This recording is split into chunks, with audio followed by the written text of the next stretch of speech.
Shalom, Lakem, que le Seigneur soit avec vous. Avec vous, Pasteur Anani, nous avons également un thème dans cette vidéo très important, dans la rubrique Les mots de la Bible. Et le thème en 5 minutes que nous voulons faire, c'est ange. Ange. N'oubliez pas, abonnez-vous, partagez, faites-moi un like et cliquez sur la clochette. Le mot ange vient de l'hébreu malak. Malak et du grec agélos. Un nom de fonction qui peut signifier ici messager simplement. Rien n'est dit pourtant sur la nature propre de l'ange. La Bible présuppose l'existence des anges de Dieu qui contribuent à structurer l'univers créé. Par les anges, notre regard s'étend au-delà des choses visibles. À travers eux se manifeste la gloire de Dieu, sa présence et sa transcendance.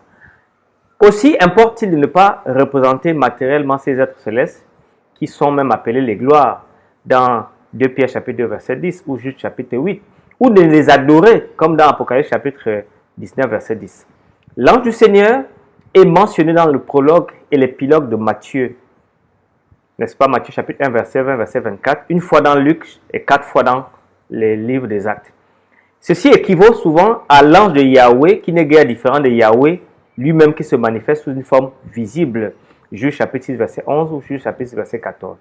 L'angéologie ou discours sur les anges s'enracine non dans la présentation des mythologies orientales, selon lesquelles Dieu est entouré d'une cour céleste. Daniel chapitre 7 verset 14 voit déjà des myriades autour du trône de Dieu, ou des séraphins d'une armée céleste destinée à rehausser la gloire et à la situer dans la haute sphère inaccessible aux humains.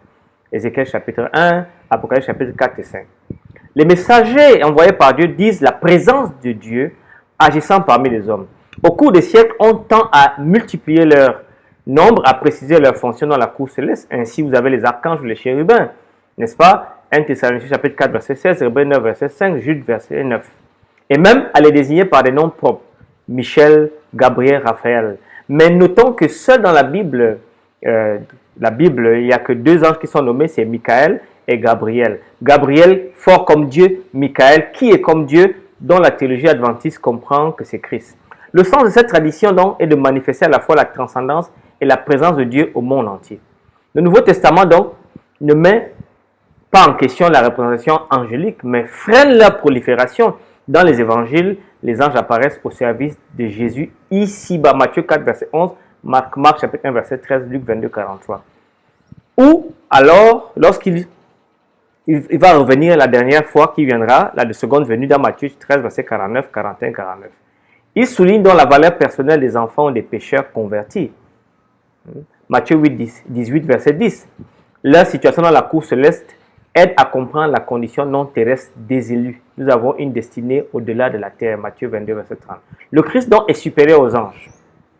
Hébreux 1, 4 à 13. Paul, qui connaît ces classes d'anges, lutte contre la place excessive que le milieu syncrétiste de Colosse tend à leur accorder. On en faisait des puissances intermédiaires destinées à tamiser la lumière trop éclatante de Dieu, à fournir de nombreux médiateurs aux hommes. Alors, aussi Paul élabore-t-il une christologie qui met le Christ au-dessus des dominations. Colossiens 1, 15, 2, 18, Apocalypse 19, verset 10, 22, verset 8. Alors, ici, face aux anges messagers de Dieu, le Nouveau Testament connaît des anges de Satan également, qu'on appelle notamment des démons, qui agissent au détriment des hommes, mais qui seront vaincus définitivement. Matthieu 25, verset 41, 2 Corinthiens 11, 14, 2 Corinthiens chapitre 12, verset 7, 1 Pierre 3, 19. Dans l'Apocalypse, donc, les anges des églises, Apocalypse chapitre 1, verset 20, et ainsi de suite, sont diversement interprétés. On voit des anges chargés de protéger la communauté. On voit encore un sens métaphorique, les sortes de génies des églises, ou enfin le chef des communautés comme l'ancien chargé de l'église. Alors, en termes donc d'application de cette donnée sur les anges, ces êtres invisibles et puissants ont une fonction protectrice des serviteurs de Dieu sur terre et leur progéniture. Matthieu chapitre 18 verset 10. En fait, un serviteur de Dieu, où qu'il aille, est sous le regard d'un ange protecteur. Psaume 91 verset 1. Et cela s'est vu lorsque Dieu a voulu fermer la gueule du lion qui a pour protéger l'innocence de Daniel, Daniel chapitre 10 verset 22. L'innocence de Daniel donc a été rachetée par son innocence. Ces êtres ne sont pas visibles, Et ils ne sont visibles que lorsque le Seigneur permet que nous puissions les voir. Vous avez l'histoire dans 2 Rois chapitre 6 verset 17 où Élisée dit pria en ces termes, Seigneur, ouvre-lui les yeux qu'il voit. Le Seigneur ouvrit les yeux du serviteur et vit que la montagne était pleine de chevaux et de chars de feu qui entouraient Élisée. Le psaume 91 verset 11 dit, car il chargera ses anges de te garder dans tous tes chemins. Dans un chapitre 6 verset 22, mon Dieu a envoyé son ange, il a fermé la gueule des lions. Et ceux-ci ne m'ont fait aucun mal. Restez connectés, que le Seigneur vous bénisse. Jeudi, nous allons voir le terme angoisse, un terme psychologique que nous voulons comprendre sur le plan biblique. Que le Seigneur vous bénisse. Amen.